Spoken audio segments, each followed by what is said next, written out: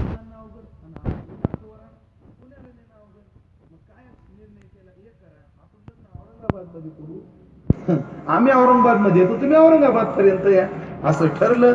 आणि त्या आनंदवन हरिद्वार गंगेच्या तटाकावर श्रीमद भागवत कथेचं आयोजन करायचं ठरलं.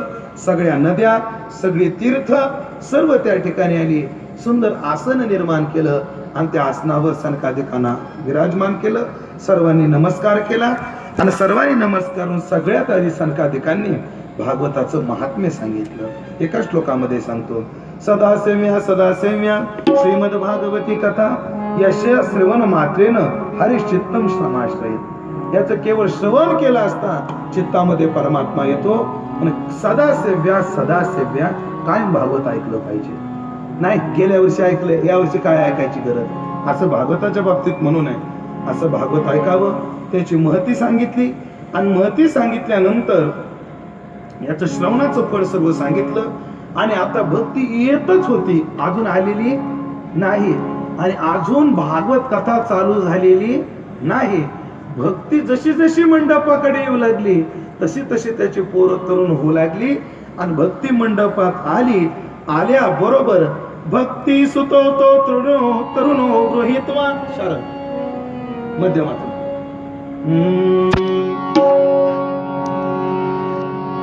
भक्ती सुतोतो तरुणो गृहीत्वा प्रेमे करूपा सहसा विरासे श्री कृष्ण गोविंद हरे मुरारे नामे नामानि मुहुर्वदन्ते कृष्ण गोविंद हरे मुरारे नाथ नारायण वासुदेव हे नाथ नारायण वासुदेव हे नाथ नारायण वासुदेव हे नाथ नारायण वासुदेव हे नाथ नारायण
झाल्यामुळे भक्ती नाचू लागली.